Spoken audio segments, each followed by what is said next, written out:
Hello tout le monde, j'espère que vous allez tous bien. Alors pour cette vidéo, j'ai décidé de parler de la Constitution. Je vais expliquer qu'est-ce que la Constitution, qu'est-ce qu'on y trouve, quels sont les grands principes. Voilà, je n'entrerai pas dans des détails très précis, mais je vais essayer de simplifier le plus possible pour pouvoir décrire qu'est-ce qu'il y a dans la Constitution française dans une première partie. Et dans une seconde partie, je parlerai de la Constitution anglaise. S'il y a des étudiants en droit qui regardent cette vidéo, ça va vous rappeler des souvenirs de première année. Ceux qui connaissent déjà tout sur la Constitution française, vous pouvez aller directement voir la seconde partie sur la Constitution anglaise.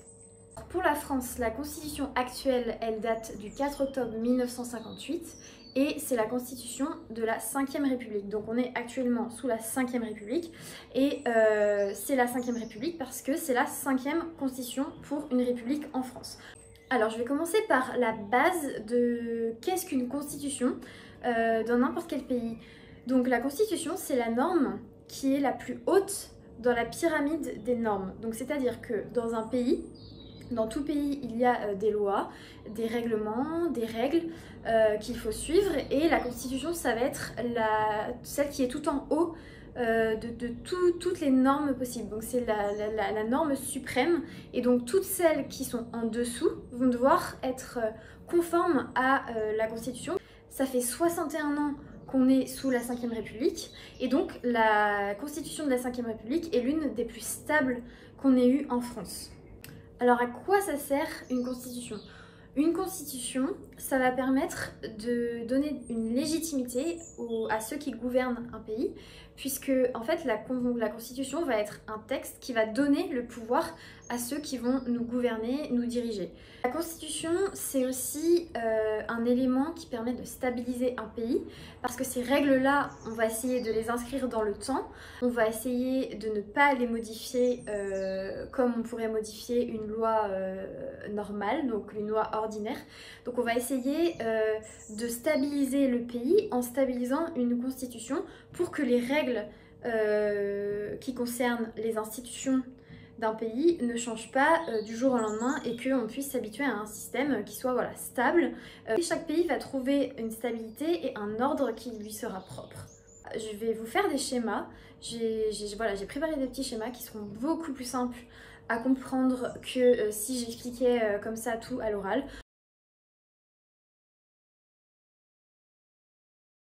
Alors on va commencer par la Constitution française. Donc dans la Constitution française, on a la Constitution en elle-même, qui est un seul et unique texte qui date du 4 octobre 1958. Mais ensuite, on a le bloc de constitutionnalité, qui en fait est l'addition de la Constitution française et de la Déclaration des droits de l'homme et du citoyen de 1789, le préambule de la Constitution de 1946, et la charte de l'environnement qui a été ajoutée donc au bloc de constitutionnalité le 1er mars 2005. Donc la Constitution, c'est seulement le texte de la Constitution. Et ensuite, on a les 3 autres textes qui ont un rang constitutionnel, une valeur constitutionnelle. Et donc, on les considère comme faisant partie du bloc de constitutionnalité, mais ils ne sont pas la Constitution comme le texte de la Constitution. Alors maintenant, je vais vous parler plus en détail de ce qu'il y a dans la Constitution. Donc, dans la Constitution, il y a 16 titres, donc 16 grandes parties. Moi, je vais parler que des 8 premières parties, puisque je considère que pour simplifier, c'est plus simple de parler des 8 premiers titres. Donc j'ai vraiment simplifié pour que vous compreniez vraiment dans les grandes lignes ce qu'il y a dans chaque titre.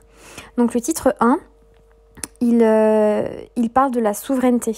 La souveraineté donc nationale, quels sont ses attributs, l'exercice de la souveraineté par le peuple et le rôle des partis et des groupements politiques et le principe du droit de vote dans la démocratie républicaine. Donc c'est vraiment de la souveraineté en France. Ça parle aussi des insignes et des principes fondamentaux en France.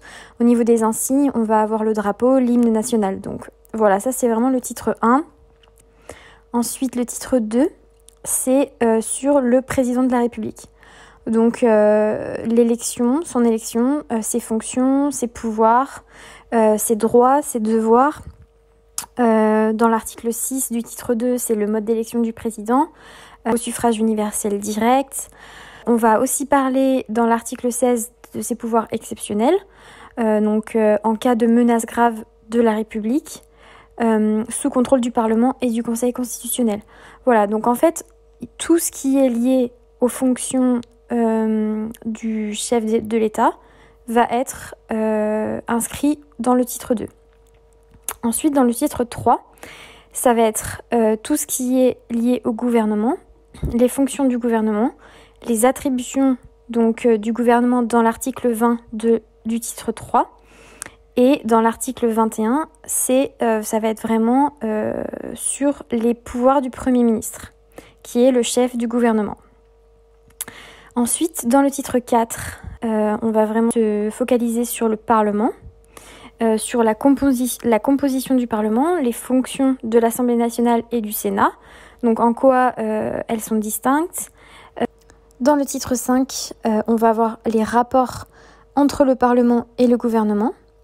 Ce qui va vraiment ressortir de ce titre 5, c'est la délimitation des pouvoirs entre les deux et comment est-ce qu'ils vont interagir, notamment pour les ordonnances, l'adoption des lois, le vote par le Parlement des projets de loi de finances, la responsabilité politique du gouvernement devant le Parlement, parce que le gouvernement est responsable politiquement devant le Parlement. Qu'est-ce que c'est être responsable ? C'est qu'il doit rendre des comptes au Parlement. Donc il doit rendre des comptes sur ses actes devant le Parlement.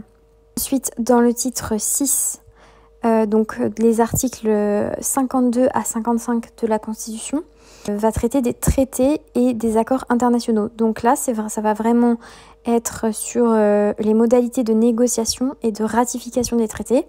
Comment est-ce qu'on va négocier un traité avec un autre pays ou avec un groupe de pays ? Comment est-ce qu'on va le signer ? Comment est-ce qu'on va le rattacher au droit interne ? Dans le titre 7, on va avoir les règles relatives au Conseil constitutionnel.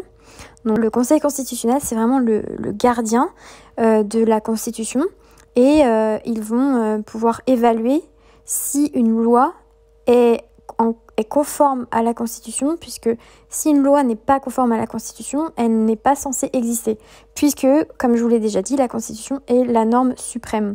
Enfin, le titre 8 va nous éclairer sur l'autorité judiciaire, son organisation et on va avoir toutes les règles relatives donc à son indépendance, parce que l'autorité judiciaire doit être complètement indépendante. Alors maintenant qu'on a vu ce qu'il y avait dans la Constitution, là j'ai mis des passages et des slides sur les textes qui font partie du bloc de constitutionnalité. Donc comme je l'ai dit au début, qui ont une valeur constitutionnelle mais qui ne sont pas la Constitution. Donc là, on va avoir par exemple la Déclaration des droits de l'homme et du citoyen, qui date de 1789 et qui a déclaré des droits, ce qu'on appelle les droits de première génération. Donc, on va avoir dans ces droits de première génération vraiment les droits de base qui étaient absolument nécessaires de reconnaître à l'époque. C'était un peu différent, même complètement différent, lorsqu'on a instauré le préambule de la Constitution de 1946, qui était la 4e Constitution en France. Donc avant la constitution de la 5e République. Et donc on a ajouté ce préambule dans le bloc de constitutionnalité parce qu'on a considéré qu'il y avait des manquements finalement dans la Déclaration des droits de l'homme et qu'il y avait vraiment un besoin d'ajouter ces droits-là qui étaient listés dans le préambule de la Constitution de 1946. Et alors que les droits de première génération étaient énoncés dans la Déclaration des droits de l'homme et du citoyen, ici, on a des droits sociaux, ce qu'on appelle les droits de seconde génération. On a ajouté ce texte-là au bloc de constitutionnalité, puisque voilà, c'était après la guerre, en 1946. on commençait à penser aux droits sociaux, alors qu'en 1789, c'était vraiment pas la priorité. Le droit d'asile, l'égalité homme-femme, c'était d'abord, il fallait reconnaître des droits qui étaient moins élaborés et plus basiques, comme la propriété, la liberté. Une fois que la guerre a été finie, on s'est dit, voilà, il est temps de reconnaître d'autres droits, des droits sociaux. La société en a besoin.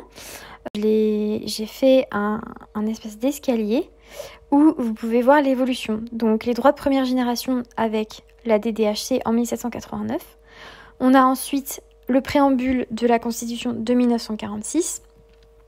Et alors après 1946, on a eu la Constitution de 1958. Et donc la Constitution de 58 n'a pas perdu ce préambule de la Constitution précédente et a gardé bien sûr la Déclaration des droits de l'homme et du citoyen de 1789. Ensuite, on a eu un ajout qui est très récent, contrairement aux autres textes. La Charte de l'environnement de 2005 a été ajoutée dans le bloc de constitutionnalité aussi. Et on appelle ça les droits de troisième génération. Donc des droits qui sont liés à l'environnement dans lequel on vit.